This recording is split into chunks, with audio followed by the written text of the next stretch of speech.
Bonjour à tous et bienvenue dans cette nouvelle vidéo. Aujourd'hui, je vais vous parler du jeûne intermittent. Donc c'est quelque chose qui me tient à cœur, que j'ai mis en place il y a maintenant plus de 7 mois et qui m'a apporté beaucoup de bénéfices au niveau de la santé et puis à d'autres niveaux. Et je vais donc vous partager tout ça aujourd'hui. Alors il y a des personnes qui ont testé le jeûne intermittent pendant quelques jours, voire quelques semaines, et qui donnent un avis positif ou négatif. À mon sens, ça n'a pas trop d'intérêt vu que les bénéfices apparaissent au bout de 3 à 4 mois. Il y a d'autres personnes qui ont mis ça en place depuis très longtemps, depuis de très nombreuses années et qui du coup ne se rappellent plus comment ça s'est passé au début. Depuis 7 mois, j'ai donc noté tout ce qui m'est arrivé, tout ce que j'ai ressenti depuis la mise en place de ce jeûne intermittent. Donc ça peut être les avantages, les inconvénients et les contre-indications éventuelles. Alors pour commencer, qu'est-ce que le jeûne intermittent? Alors on pratique tous le jeûne intermittent sans s'en rendre compte, puisque à la fin du repas du soir, et au début du petit déjeuner, on fait une période de jeûne, sauf que cette période elle est beaucoup trop courte pour avoir des bénéfices santé. Donc on va augmenter la période pendant laquelle on ne va pas manger. Le jeûne intermittent le plus simple, il consiste simplement à supprimer le petit déjeuner. Du coup, entre la fin du repas du soir et le repas de midi, vous allez avoir à peu près 16 heures de jeûne. Donc ça c'est le minimum. Le jeûne intermittent a un intérêt santé entre 16 et 20 heures, on peut faire plus bien évidemment, mais entre 16 et 20 heures vous allez avoir des bénéfices santé notables.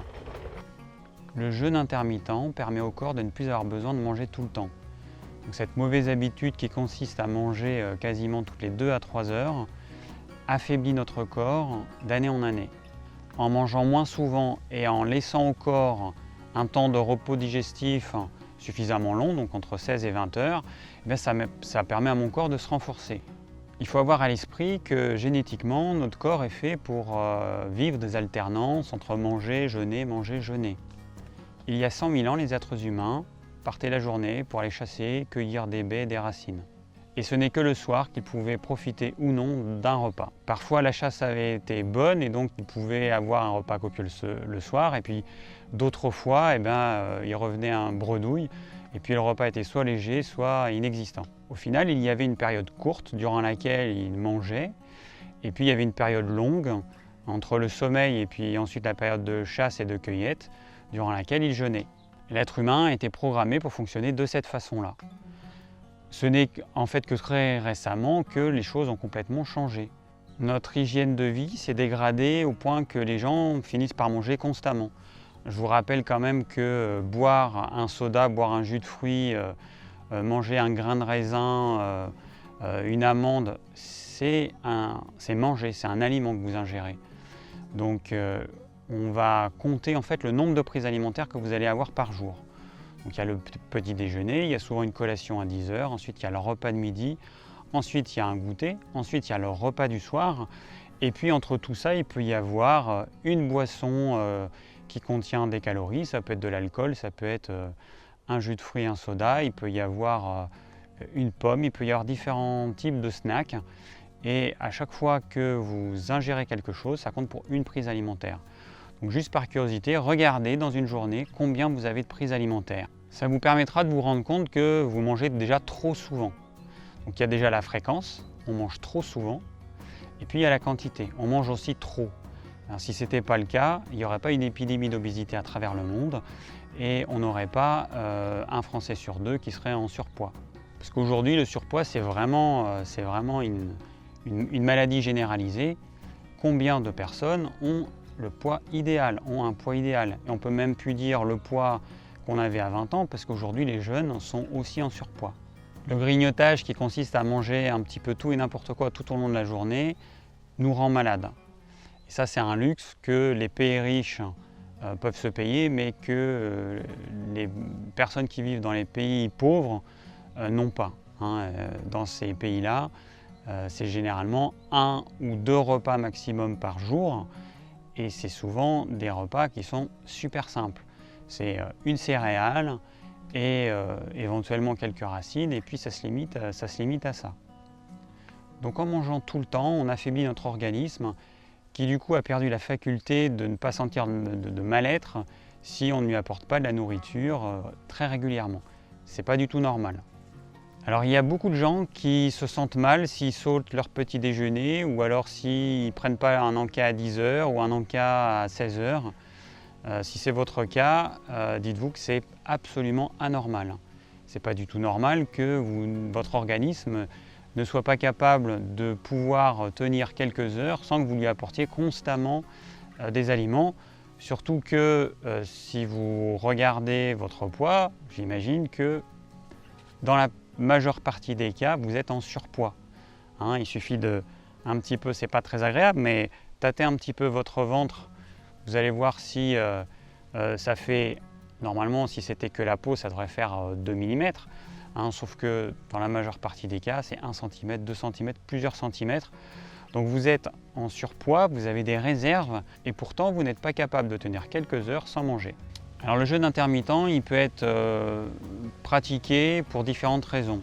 Bon, on trouve sur internet une mode qui consiste à utiliser le jeûne intermittent pour maigrir. Alors ça peut marcher chez certaines personnes, il faut savoir que c'est absolument pas la méthode miracle. Il y a des gens qui vont grossir en faisant du jeûne intermittent. Il ne suffit pas de supprimer par exemple le petit déjeuner pour maigrir systématiquement. Chez certaines personnes, oui, mais chez d'autres, non. C'est pas aussi simple que ça. Il faut avoir une approche globale et nous sommes tous différents. Il y a des tempéraments chez qui le jeûne intermittent sera parfait pour mincir et puis chez d'autres, ça ne marchera pas du tout, ça fera l'effet opposé. Donc sortez-vous de la tête l'idée que le jeûne intermittent est la méthode miracle pour maigrir, ce n'est pas vrai. J'en ai fait l'expérience autour de moi avec des personnes qui ont pratiqué le jeûne intermittent depuis autant que moi au moins et qui ont grossi. Alors voyons les avantages du jeûne intermittent. Pour moi, le premier avantage, ça a été le gain de temps. Parce que le fait de supprimer le petit déjeuner, de supprimer le repas de midi, ça m'a laissé du temps pour faire autre chose. Quand je me lève, en fait, j'ai l'impression d'avoir la journée à moi. Je ne suis plus obligé de couper ma journée par petit déjeuner, repas de midi. Je peux faire absolument ce que je veux. Après, le deuxième point, ça a été un gain d'énergie. Alors ça, c'est colossal. Je me suis rendu compte, en faisant le jeûne intermittent, de l'énergie qui était nécessaire pour digérer nos repas. Et le fait de ne plus avoir cette énergie qui est donnée au tube digestif, et de l'avoir pour moi, pour faire autre chose, pour mon système immunitaire, ça a fait que j'ai une quantité d'énergie énorme en plus par rapport à avant. C'est vraiment colossal.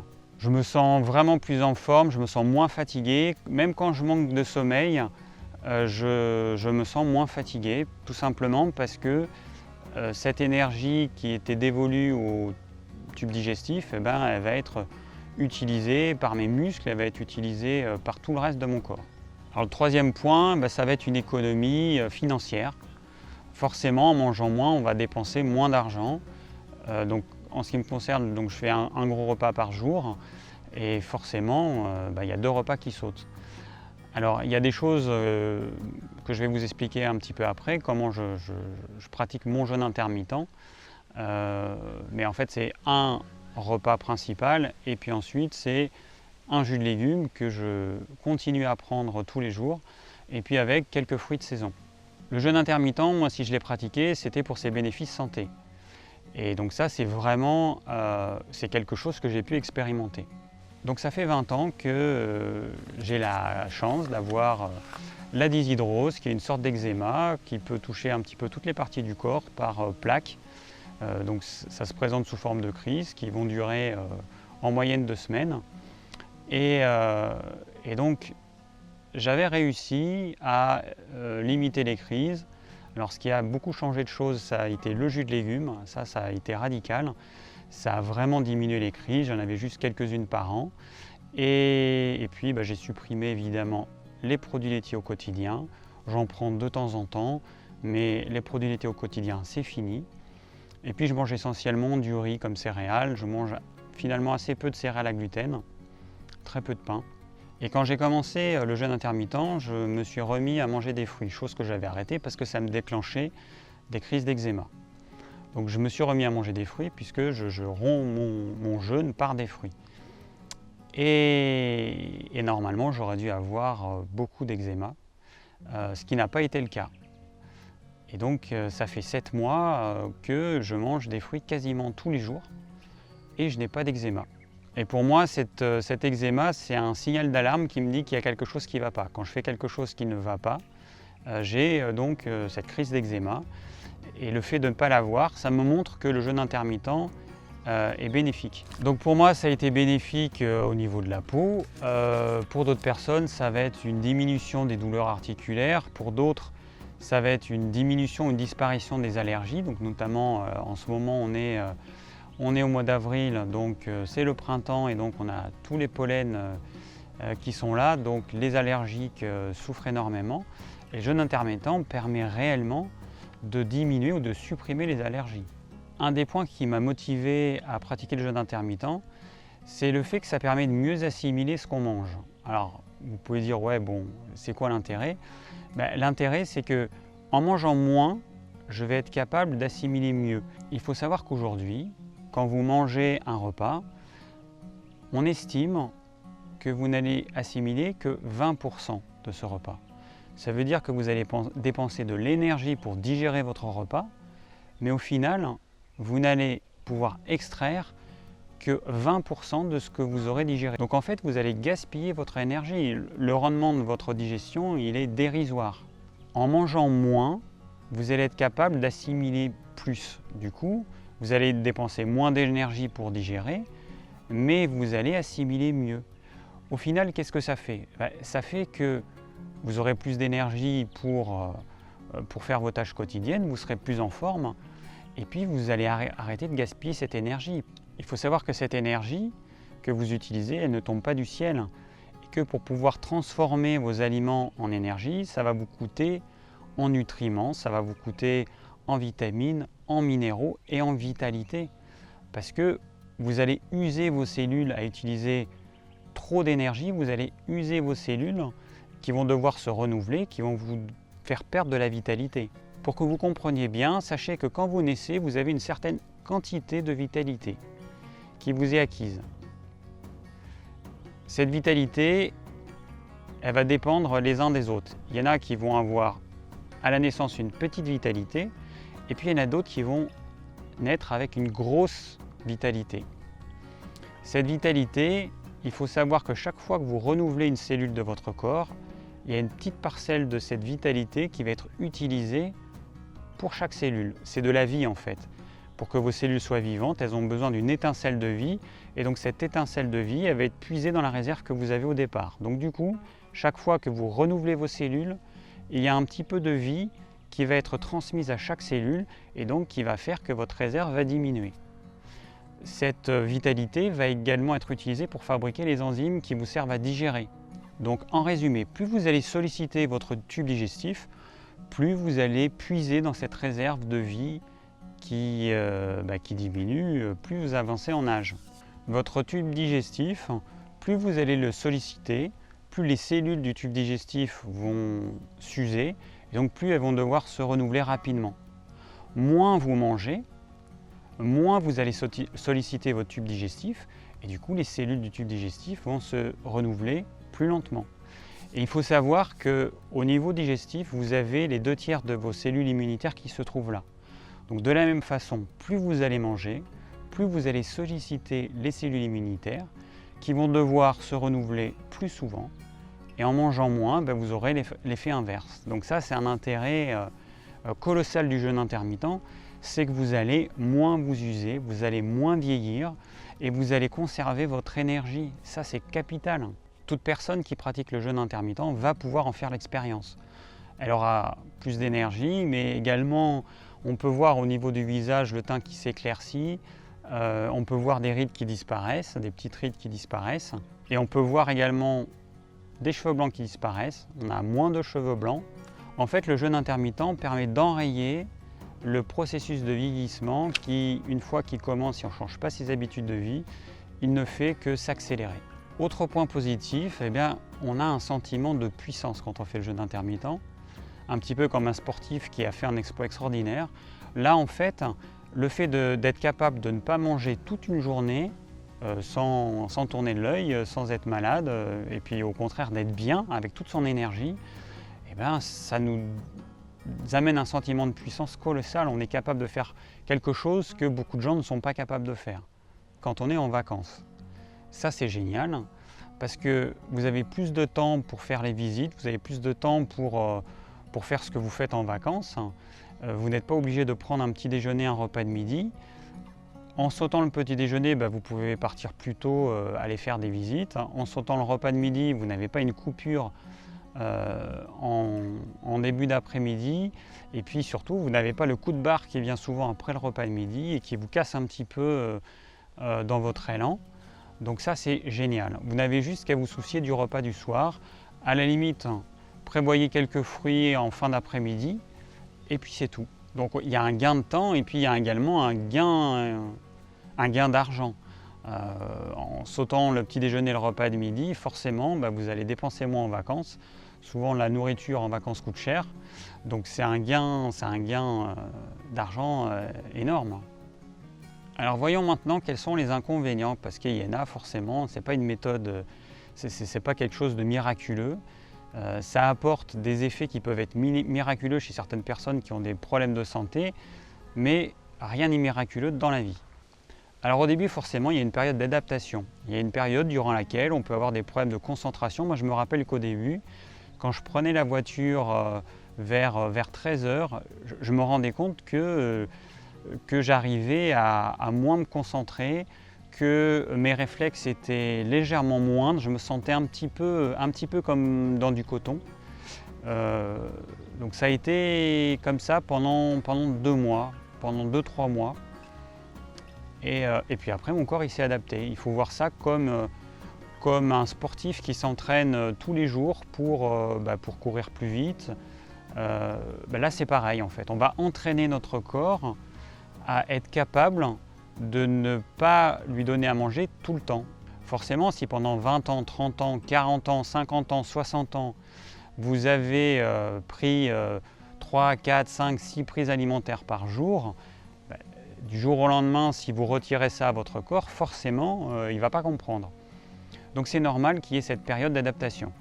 Vous pouvez avoir également des maux de tête, vous pouvez avoir des petites choses inhabituelles. Il ne faut pas vous inquiéter, vous pouvez avoir des étourdissements, des petites baisses de tension. C'est tout à fait normal. Mais il faut passer ça, il faut juste que vous laissiez le temps au temps et votre corps va s'habituer tout naturellement à ne plus dépendre de prises alimentaires aussi fréquentes. Le jeûne intermittent va entraîner une mauvaise haleine, mais cette mauvaise haleine, en fait, elle est liée au fait que quand vous mangez, vous allez produire de la salive et donc ça va, si vous voulez, nettoyer le milieu buccal et donc les bactéries qu'il y a naturellement dans la bouche, elles vont être évacuées constamment, enfin en tout cas régulièrement. Le fait de ne pas manger fait que vous allez produire moins de salive et du coup les bactéries vont être éliminées moins souvent. Donc ça c'est tout à fait normal au début, les premiers mois, ça se fait naturellement, après vous allez voir ça va s'équilibrer. Mais les premiers mois c'est normal. Donc brossez-vous bien les dents, mais ne mangez rien, il ne faut rien manger. Le jeûne intermittent, il ne faut rien manger, on est d'accord.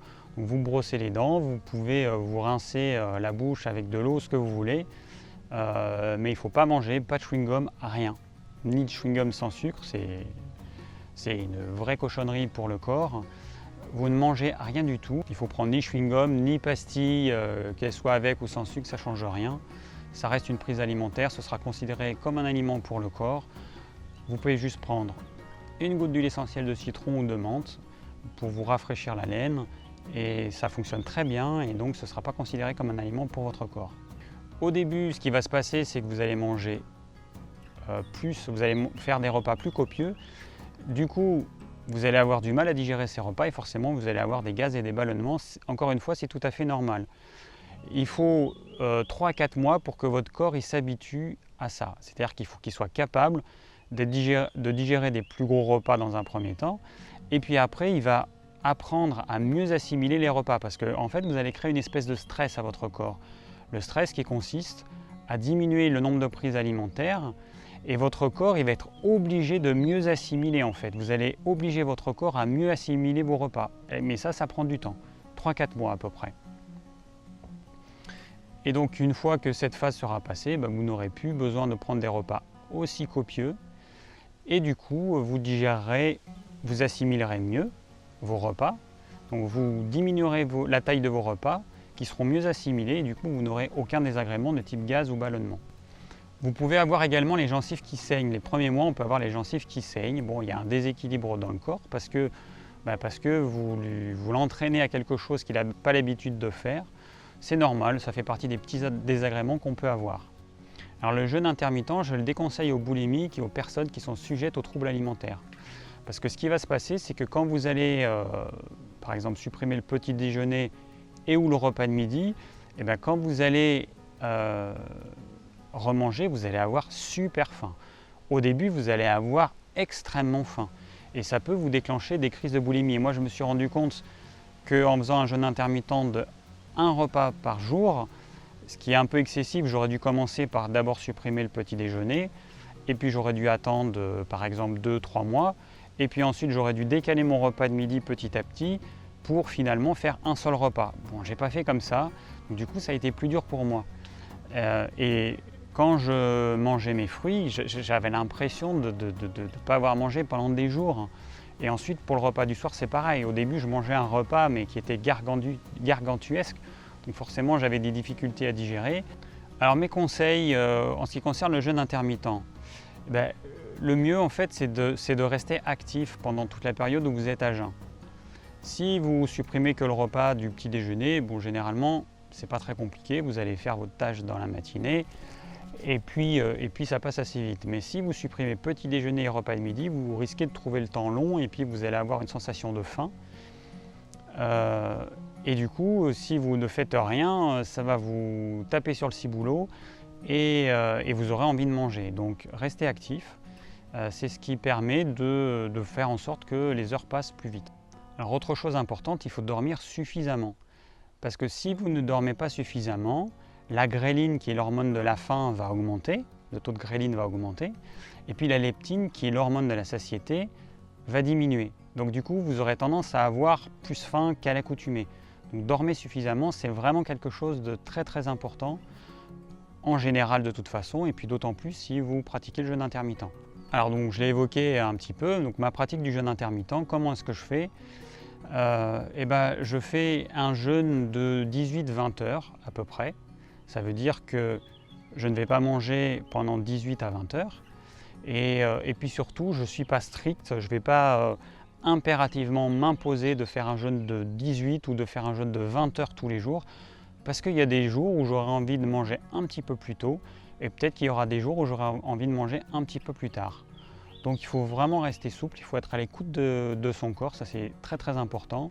C'est pas, on ne rentre pas en religion. Hein, ce n'est pas un dogme. Il faut faire en fonction de son mode de vie, de son activité physique, de son état de fatigue. On peut être plus ou moins fatigué certains jours. Du coup, on peut avoir envie de manger un petit peu plus tôt. Donc du coup, la période pendant laquelle vous allez manger, elle peut être plus longue que d'habitude. Hein. D'habitude, ça peut être par exemple 4 heures pendant lesquelles vous ne mangez pas. Et puis à d'autres moments, ce sera 6 heures. Et puis à d'autres moments, ce sera peut-être 8 heures. Ce n'est pas un problème en fait. Donc je ne fais qu'un seul repas par jour, entre 18 et 20 heures, entre 18 et 19 heures, idéalement. Mais encore une fois, il y a des fois, je vais avoir des impératifs et puis je mangerai plutôt à 20 heures. Et du coup, ça va me rallonger la période durant laquelle je mange, mais c'est pas grave. C'est pas grave parce que demain, je ferai différemment. Donc en général, je vais rompre mon jeûne vers 15 heures. Alors, ce que je fais, c'est que je prends des fruits, donc des fruits de saison. Là, on est entre 2 saisons, donc on n'a pas trop de fruits. Bon, il reste un petit peu de pommes, mais bientôt, on va avoir... donc là, il y a les fraises qui commencent, on va avoir les cerises. Et puis après, moi, dans mon jardin, à partir de mi-mai, j'ai des fruits jusqu'en octobre, puisqu'on a les cerises, ensuite on a tous les petits fruits, les framboises, les groseilles. On va avoir des abricots, des prunes, et voilà, etc. Mais là, on est entre deux, donc je mange 1 à 2 pommes, ensuite je vais manger une banane, 1 ou 2 dattes, une figue, voilà, et puis c'est tout. Après l'hiver, je vais manger une poire, un kaki, voilà, c'est vraiment en fonction de la saison. Il ne faut pas manger des pommes, par exemple en juin, c'est complètement aberrant. parce qu'on a des fruits de saison. La pomme en juin, c'est pas un fruit de saison. En juin, moi j'ai des pommiers dans le jardin. D'ailleurs là j'ai un pommier juste en face. Donc on est en avril. Les pommiers ils commencent à faire leurs fleurs. Donc les fruits ils seront mûrs à la fin de l'été, au début de l'automne. Donc en juin, vous n'avez pas de pommes. C'est des pommes qui ont été conservées dans des frigos de l'année passée. Donc mangez pas des pommes tout le temps, ça n'a strictement aucun sens. Prenez des fruits de saison. Donc ensuite, 1 à 2 heures plus tard, je vais prendre mon verre, enfin c'est plutôt presque 2 verres de jus de légumes. Je vais attendre 1 heure et puis je vais prendre mon repas qui aujourd'hui est un repas peut-être un petit peu plus copieux qu'un repas normal, mais à peine plus. Alors que quand j'ai démarré le jeûne intermittent, c'était vraiment l'équivalent de 2 repas. Je mangeais une quantité folle d'aliments, j'avais une faim de loup et il fallait que je mange beaucoup. Donc c'est pas un régime, donc il ne faut pas se restreindre. Vous mangez ce dont vous avez besoin et puis voilà, et puis petit à petit votre corps il va être capable, comme je vous l'ai dit, de mieux assimiler les aliments, donc naturellement vous mangerez moins. Alors idéalement, il faudrait d'abord prendre le jus de légumes et ensuite manger les fruits. Bon, moi pour des raisons pratiques, je ne fais pas forcément ça. Il y a des fois je le fais, d'autres fois je ne le fais pas. C'est plus facile de manger une pomme, une banane comme ça en 5 minutes plutôt que il faut préparer le jus de légumes quand même pour pouvoir le boire, donc ça demande un petit temps de préparation. Alors les différentes étapes du jeûne intermittent, si on regarde mois après mois, alors le premier mois c'est le mois le plus difficile parce qu'en fait vous allez créer un stress important à votre corps qui était habitué à recevoir des prises alimentaires régulièrement et vous allez en supprimer certaines. Votre corps, il va simplement devoir utiliser ses réserves. Il a des réserves qui sont souvent conséquentes, puisque un être humain normal, il peut jeûner sans problème de santé pendant au moins 40 jours. Donc autant vous dire que sauter un petit déjeuner, c'est quand même pas grand-chose à côté de ça. Mais il faut que votre corps s'y habitue et ça demande un petit peu de temps. C'est tout à fait normal. Donc la première semaine, c'est le plus difficile parce que là, ça fait un vrai électrochoc. Après la première semaine, ça commence à être un petit peu plus facile, mais c'est pas encore ça. Donc après le premier mois, entre le premier mois et le 3e mois, petit à petit, votre corps, il va s'habituer à cette nouvelle façon de s'alimenter. Et entre le 3 et le 4e mois, c'est vrai que là, le côté glouton, le fait d'avoir besoin de manger beaucoup, il s'estompe. On est capable de manger plus lentement, on mastique mieux, tout ça, ça se fait naturellement. Parce que moi, je n'ai pas cherché à contrôler les choses, j'aurais pu contrôler, j'aurais pu m'astreindre à manger une certaine quantité, à bien mastiquer. J'ai fait les choses comme je les sentais, et donc je vous détaille comment ça s'est passé exactement pour moi et comme beaucoup de personnes également. Donc, au-delà de 4 mois, là, ça devient facile parce que votre corps il s'est vraiment habitué à cette façon de s'alimenter et du coup, vous assimilez vraiment mieux les nutriments, vous en rendez compte parce que vous avez moins faim, vous avez moins besoin de manger autant. Et voilà, et du coup, là, je suis dans mon 8e mois et ça devient une nouvelle habitude et j'aurais vraiment du mal à retourner à mon mode de vie précédent. Parce que ça veut dire moins de temps pour faire tout ce que j'ai à faire dans la journée. On n'a généralement pas beaucoup de temps pour faire tout ce qu'on veut faire. Et donc là, j'ai beaucoup plus de temps par rapport à avant. Et si on m'enlevait ce temps, je ne pourrais pas. Ce ne serait pas possible. Alors de temps en temps, ça m'arrive de manger 2 repas par jour. Alors je dis de temps en temps, peut-être 1 fois par mois. Mais c'est rare et en fait c'est pas agréable parce que je me rends compte que quand je prends un repas le midi, le temps de digestion nécessaire pour que l'estomac soit vide, en fait il est long et ça je pense que vous n'en rendez pas forcément compte parce que finalement vous mangez tout le temps, vous remettez des aliments dans votre estomac alors qu'il n'est pas vide. Il faut savoir que pour que l'estomac se vide complètement, si vous faites un repas normal, il faut compter 7 à 9 heures. Ça veut dire que si vous finissez de manger à 13 heures, au mieux, votre estomac sera vide à 20 heures. Ou, en fonction de ce que vous aimez manger, ça peut être beaucoup plus. Ça peut être 21 heures, ça peut être 22 heures. Donc quand on pratique le jeûne intermittent tel que ce que je conseille, on mange quand on a vraiment faim et notre estomac, du coup, est vide. Et donc les rares fois où j'ai mangé midi et soir, je me suis rendu compte que Pour que mon estomac soit vide et que je retrouve la sensation que j'ai normalement, il me fallait attendre 7 heures, 9 heures. Alors on va faire un petit peu de questions-réponses, parce qu'en fait on me pose toujours les mêmes questions quand je parle du jeûne intermittent. La première question c'est, je croyais qu'il fallait avoir un petit déjeuner copieux et un repas du soir très, très léger.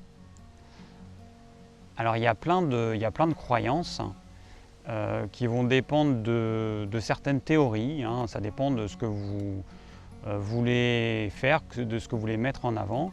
Le jeûne intermittent, ça permet de vous libérer de tout un tas de maladies. C'est une vraie méthode santé. Ça vous permet d'économiser votre énergie, de ralentir le vieillissement de votre corps. Voilà, donc voilà les intérêts du jeûne intermittent.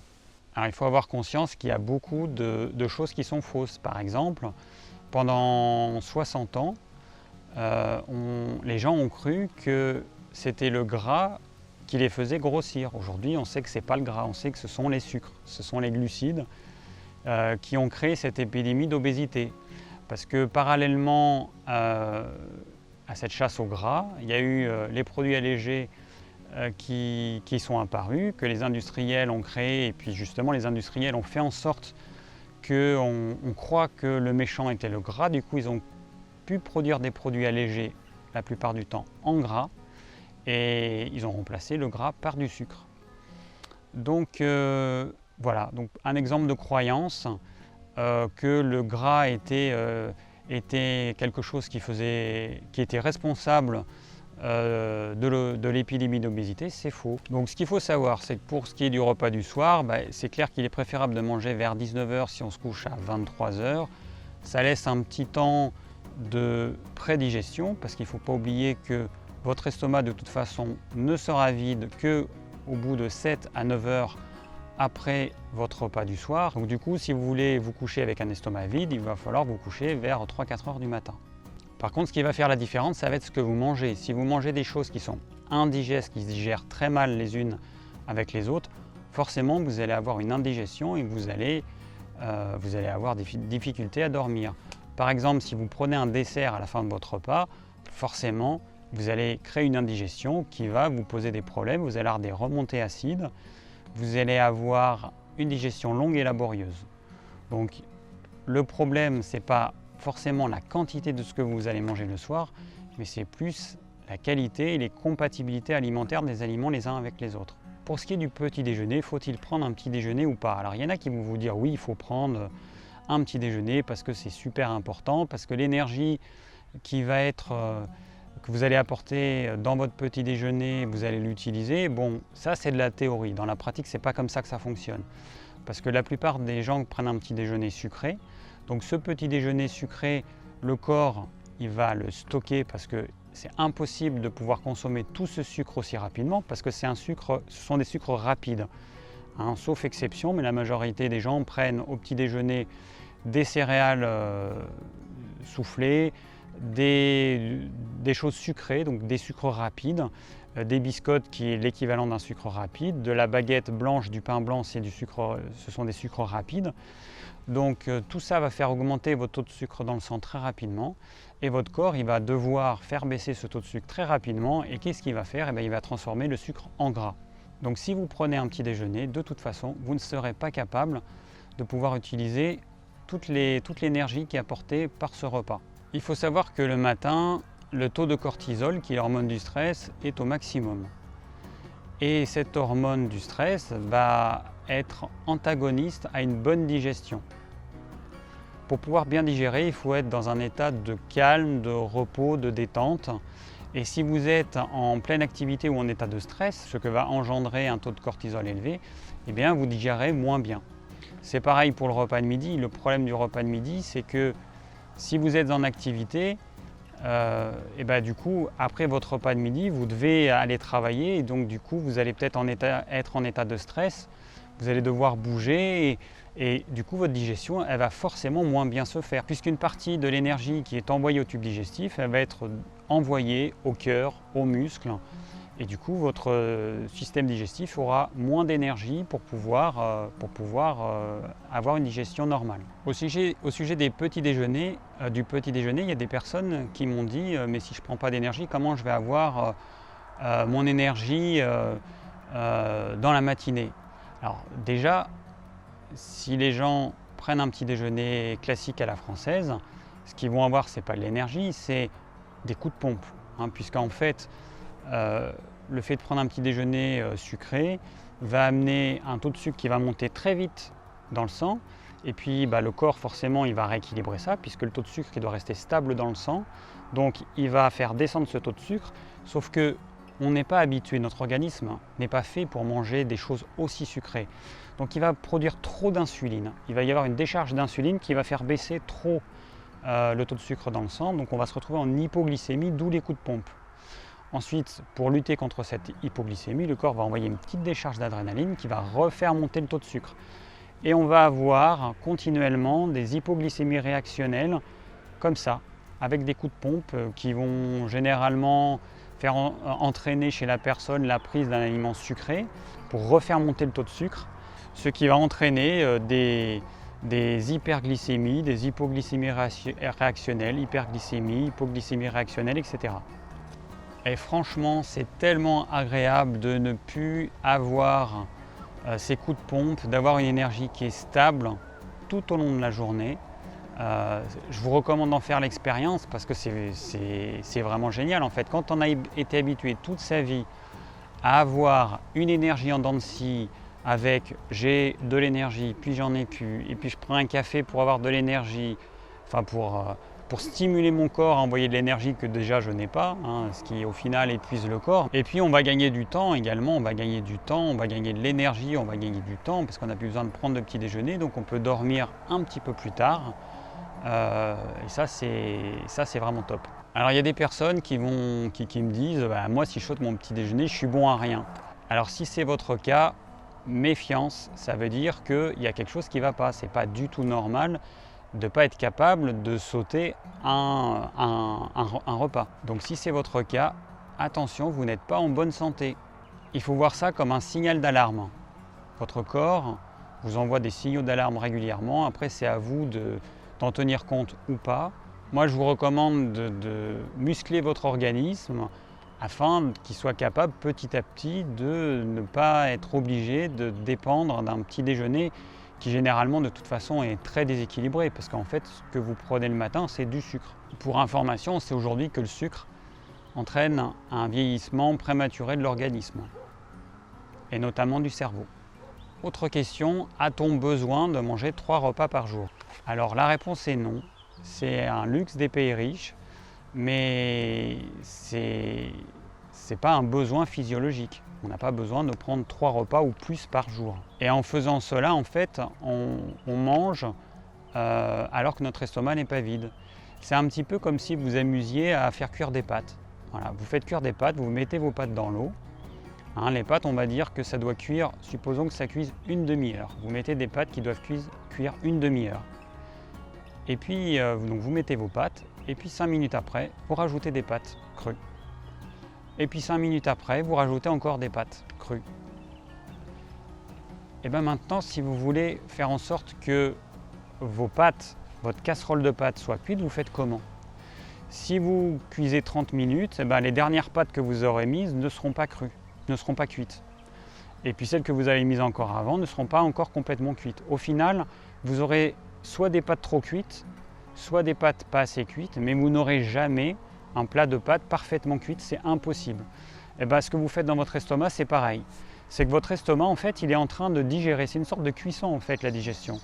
Il est en train de digérer des aliments, il n'a pas fini, et puis vous leur rajoutez quelque chose qui est à un stade 0 de digestion. Donc vous leur rajoutez quelque chose qui va devoir être digéré pendant, je ne sais pas moi, si c'est une tranche de pain pendant 5 heures, alors qu'il y a déjà du pain que vous avez mis il y a 3 heures. Et du coup, c'est impossible d'avoir une digestion parfaite si vous mettez des aliments constamment dans votre estomac alors qu'il n'est pas vide. Et alors qu'il y a d'autres aliments qui sont en train d'être digérés, qui sont à une autre phase de digestion. Autre question. Alors je suis mince, est-ce que je peux pratiquer le jeûne intermittent? Eh bien j'ai envie de vous dire oui, et d'autant plus si vous êtes mince. Parce que les personnes qui ont du mal à prendre du poids vont gaspiller beaucoup d'énergie pour arriver à extraire de l'alimentation les nutriments dont elles ont besoin, mais leur taux d'assimilation est faible, est très faible en fait. Et en pratiquant le jeûne intermittent, elles vont muscler leur organisme qui sera capable, en dépensant moins d'énergie, de mieux assimiler. Donc oui, c'est fortement recommandé pour les personnes minces qui ont besoin de prendre du poids. Et d'ailleurs, je pense que c'est la seule chose à faire. Autre question. Alors pendant combien de temps dois-je pratiquer le jeûne intermittent pour en faire réellement l'expérience? À mon avis, l'expérience minimum c'est 6 mois. Avant, ça n'a aucun intérêt. Vous ne pourrez pas vous faire une idée à moins de 6 mois. Parce qu'il faut, les premiers mois, c'est les mois pendant lesquels le corps va s'entraîner pour être capable de mieux assimiler les repas que vous allez lui donner, sachant qu'il y aura moins de repas. Alors est-ce que le jeûne intermittent est un nouveau régime à la mode? Déjà, ce n'est pas un régime, hein, c'est une autre façon de s'alimenter. On peut manger X repas par jour. Et bien, le jeûne intermittent consiste à manger moins de repas et à laisser une phase de repos digestif plus longue. Le but du jeûne intermittent, ce n'est pas de diminuer les calories que vous ingérez, parce qu'au départ, vous n'allez pas diminuer les calories, vous allez simplement les regrouper sur 1 ou 2 repas.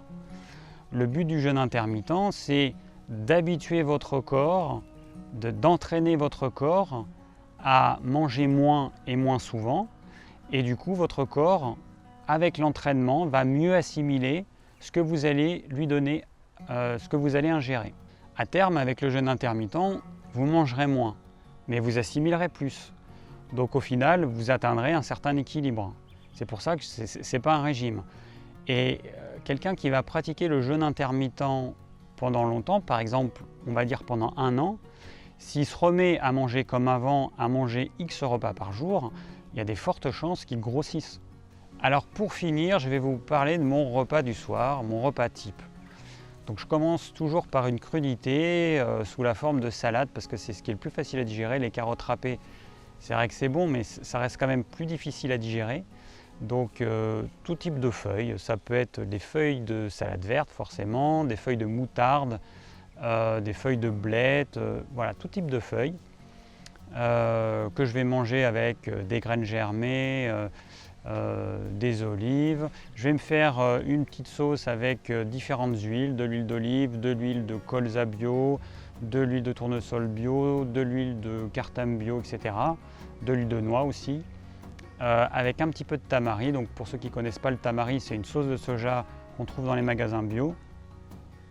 Il faut savoir que la sauce de soja que vous trouvez en grande surface chez les Asiatiques, c'est quelque chose de très très mauvaise qualité. Pour faire de la sauce de soja, normalement il faut plusieurs mois de maturation. Là, puis c'est une fermentation.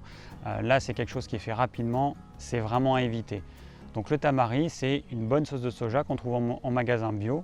Et donc j'en mets un petit peu sur ma salade. Je ne mets pas de vinaigre. Le vinaigre, c'est quelque chose d'acide. On produit naturellement de l'acidité, notre corps en produit naturellement et en plus on a tendance à manger trop de choses acides. Donc le vinaigre, non, j'en prends pas, c'est pas du tout conseillé pour moi. Ça peut être conseillé pour certains tempéraments qui ont tendance à avoir toujours chaud, mais en dehors de ces tempéraments-là, c'est pas conseillé du tout. Alors après ma crudité, je vais prendre un féculent. Ça va être, pour moi, j'adore le riz complet, donc ça va être du riz complet que vous pouvez trouver, du riz complet basmati, du riz complet thaï. Du riz noir, du riz rouge, il y en a de toutes les couleurs, il y a des dizaines de variétés de riz qu'on trouve en magasin bio. Prenez du riz bio, parce qu'en fait les riz, surtout les riz basmati qui viennent d'Asie, sont très riches en cadmium, donc évitez tout ce qui n'est pas bio en termes de riz. En plus du riz, vous avez tout type de céréales, vous avez du millet, du quinoa, du sarrasin, on peut faire des galettes de sarrasin. Vous pouvez prendre des pâtes complètes idéalement, du pain complet bio au levain. Voilà, vous avez le choix du féculent. Et ensuite, une protéine animale, donc ça va être des œufs, ça va être un morceau de poulet, une cuisse, du blanc, un morceau de canard, c'est pareil, ça peut être un magret de canard, c'est super bon. J'habite dans le sud-ouest, donc c'est vraiment la région idéale pour ça. On peut prendre aussi du poisson, donc je recommande le poisson gras, maquereau, hareng frais, sardines fraîches. Évitez le saumon qui est du saumon d'élevage, ou si vous trouvez encore du saumon sauvage. Mais les poissons blancs n'ont pas trop d'intérêt. L'intérêt des poissons gras comme le maquereau, c'est qu'ils contiennent des oméga 3. Et ces oméga 3, on en est tous plus ou moins carencés. Donc voilà, prenez des poissons gras, ça aura un vrai bénéfice santé. Alors avec ça, vous pouvez prendre des légumes cuits. Bon, moi j'en mange pas parce que j'ai déjà mon verre de jus de légumes, j'ai mon assiette de crudités, mais les personnes qui auraient envie de limiter leur poids par exemple, elles peuvent rajouter des légumes cuits avec tout ça. Et puis en dessert, on prend quoi? Alors idéalement, pas de dessert, pas de produits laitiers, pas de crème dessert, pas de gâteau. En dessert, on peut prendre des oléagineux, amandes, noisettes, noix de cajou, avec 1 ou 2 carrés de chocolat noir à au moins 70% de cacao, idéalement 75% minimum. Et puis c'est tout. Alors en général, je ne bois pas pendant les repas, enfin ça dépend ce que je mange. Si je mange des choses sèches, forcément je boirai un petit peu et je bois en fonction de ma soif. Et puis ça va dépendre en fonction de l'activité physique que vous aurez eue dans la journée ou juste avant. Si vous avez fait du sport, s'il a fait très chaud, forcément on a tendance à boire, c'est tout à fait normal. Moi si j'ai travaillé plusieurs heures dans le jardin et que j'ai transpiré, évidemment je vais avoir soif et donc je vais boire, mais je bois en fonction de ma soif. Si j'ai pas soif, je ne bois pas, si j'ai soif, je bois. Ça ne sert à rien de se forcer à boire. Tout ce que vous allez faire, c'est que vous allez faire pipi de l'eau. Ça n'apporte rien, ça ne draine pas, ça n'élimine pas plus les toxines, ça ne sert à rien. Si vos urines sont claires, c'est que vous buvez trop. Si vos urines sont très foncées, c'est que vous ne buvez pas assez. Les urines, normalement, elles doivent avoir une couleur intermédiaire entre le doré et le orangé. Ça, c'est une couleur normale. Donc, buvez juste la quantité qu'il faut. Voilà, on arrive au terme de cette vidéo. J'avais vraiment envie de vous partager mon expérience du jeûne intermittent parce que c'est quelque chose qui m'a vraiment apporté beaucoup et que je compte pratiquer indéfiniment. Je n'ai pas pu tout dire dans cette vidéo, donc je prévois d'en faire d'autres. Peut-être au bout d'1 an de jeûne intermittent, donc ce sera en septembre 2018. J'espère que cette vidéo vous a plu et qu'elle vous aura permis de comprendre ce qu'est le jeûne intermittent et ce que vous pouvez en attendre et qu'elle vous aura donné envie de vous y mettre. Si vous avez des questions, n'hésitez pas à laisser un commentaire. Si vous désirez recevoir gratuitement mes conseils pour une alimentation saine, cliquez sur le lien ci-dessous. Et je vous dis à bientôt pour de nouvelles vidéos.